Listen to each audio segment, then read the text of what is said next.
Hello, everybody. I just want to go through week one with you and also give you an opportunity to look at the templates and understand exactly what they mean. So in week one, we're doing an introduction and exploring project management. So we're initiating and defining it. There's something that I want to pull up for you, and I'll show you on Moodle here. You'll be able to see my screen. There is what's called here in the course resources a project management knowledge areas process chart. This is what each of those template areas is talking about. And what this is we are teaching you a methodology, and that methodology is showing you how to start a project from the first step in A all the way through Z. So you're initiating and defining it. What is that project going to be? You're moving into planning that project. And then, of course, you move into executing it, controlling it, and monitoring it. And so what we're doing is we're really visiting each week each of these knowledge areas, each one of these bubbles that you see. And we call it a template because it's the only way that we can help you apply this process to a current project. So a template just means that you're going to be filling out and working on this particular knowledge area. So week one is going to be covering initiating and defining a project.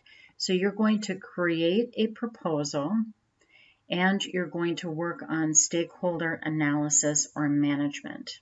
So hopefully this larger diagram allows you to see the 30,000-foot view of what you're doing throughout this course and what it is that you're doing this week with the proposal and the stakeholder management. So when you come back into Moodle, you're going to have resources that you go through and things that you view. And part of that is watching these videos in lynda.com. It really gives you some insight into getting to know project management, what it's about, exploring it, and kind of watching the fundamentals. And it gives you a good foundation to understanding what it is that you're doing. And then what we're going to do is we are going to then build these templates. And so you're going to build the proposal for a project that you're going to propose. And then you're going to analyze the stakeholders that you have in that project. Now, what you're doing in the project initiation is you're really going to a sponsor or a stakeholder and saying, I want to initiate this project, and so these are the steps that we would take, and here's my proposal to do that. And then the sponsor would have an opportunity to approve the project or to not approve it based on the resources that you have. So let's move into kind of this project proposal. And this is why I really want you to pick a live project. Now remember that ongoing tasks, as you begin to read, are just tasks that occur all the time. They're ongoing operations. But a project is something that has a definite beginning and an end. There is a step A to a step Z, and then the project is completed. And so what you're going to do is you're going to propose this project, and the proposal is a 30,000-foot view. I want you to fill in all of these gaps. I'd like you to fill in the project name, fill in, the dates that you're revising it, what the project manager's name is, which is you, who your sponsor is going to be, who is it that's going to approve this project. And then you're going to go through each of these steps in proposing it. And you would literally take this proposal and you could give it to your supervisor or a sponsor who is somebody who can approve the project, and you would know how to do this in the future. This is one of the first steps in initiating and defining a project. So what is that project goal that you really want to meet? And by meeting that goal, you're really identifying a problem or an opportunity. What is that problem or opportunity, and how do you propose that you would resolve it? You could have a project that is in, let's say, an ER, and it's in a triage. And one of the problems is that you have too many patients who are leaving without being seen.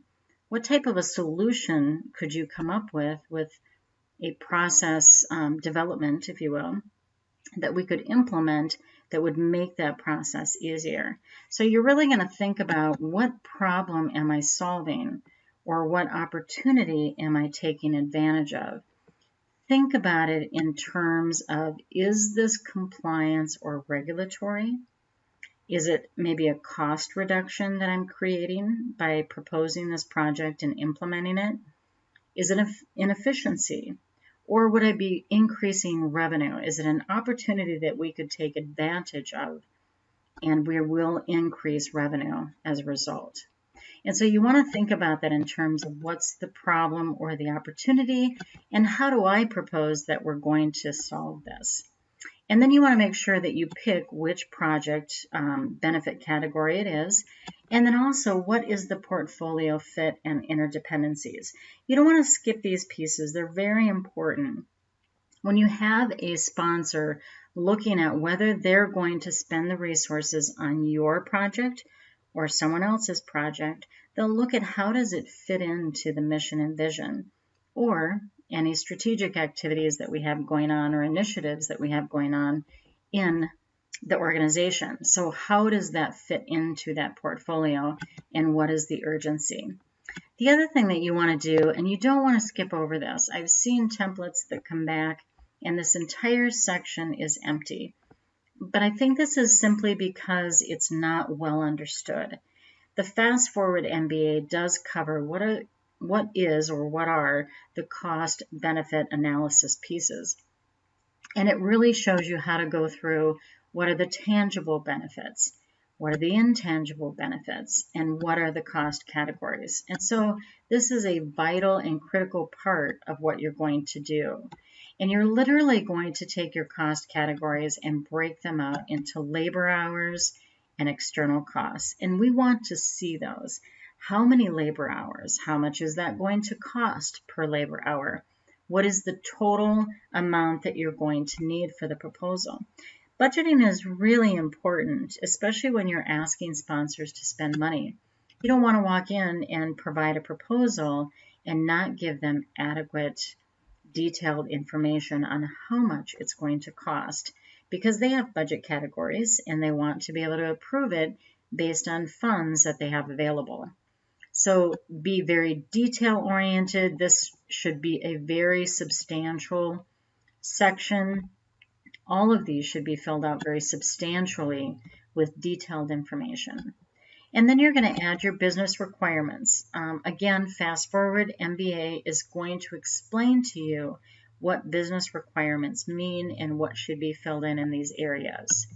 If you think about what the project will look like when it's completed, this is what your business requirements are. If we were successful, then we will be in this particular situation or scenario or state of being, if you will. Then you're going to think about your project, and you're going to think about, what are the 30,000 foot view major project activities? If I think about the beginning, the middle, and the end, what are those major points? When we get into next week and we're doing the scope of work, we're going to take these major project activities and we are literally going to stretch them out like an accordion and think about the steps from A to Z. In the proposal, though, we're only going to show the sponsor what are the major project activities, and you want to think about, based on those major project activities, what is the timeline or the schedule overview for major project activity number 1 and number 2 and number 3. So remember that these two areas really need to line up together. And then you're going to list out what are your major obstacles and what are your risks in doing this. Sometimes it's people, sometimes it's economic scenarios. And so read through the Fast Forward MBA, but this gives you an idea of how to take the methodology, take the project proposal piece, and determine, how can I propose this to the sponsors in a way that this project will be approved. You know, that's the whole point behind it, to be able to implement this. Then what you're going to do is you're going to go into your stakeholder analysis. In the stakeholder analysis, I want to explain two quick components of this. I know I'm breezing through this very quickly, but the good thing is you'll be able to go back if you want to re-listen to anything. You are going to first ask your questions, and the questions for your stakeholders is really trying to identify who the stakeholders are in the first place. Who approves the funding for this project? Who approves functional requirements or technical requirements? Who approves design decisions? And so you'll be able to fill out every single stakeholder and identify the stakeholders and who will be a stakeholder in this project. Once you get done identifying each of those stakeholders, you will fill out this section, one section for every stakeholder that you have. What is their name? What is their title? What is their contribution going to be to this project? And what is their role? And this helps you as you're executing and controlling and monitoring to be able to see how you can not only hold people accountable, but really understand what their role is in this project. So I hope that this has helped you to be able to see, what is it that I'm going to do in week one? What does it really mean by a template? This is just really a knowledge area that we're applying so that you can propose a project and you can analyze your stakeholders. Then you'll be able to take these tools, if you will, and you'll be able to apply them to any project out in the real world. So pick a live project. Remember to kind of work through these two templates and then submit each of those into these template areas. And again, you'll just be going through your forums, working through your forums and making sure that you read kind of everything in here that will prepare you for this module.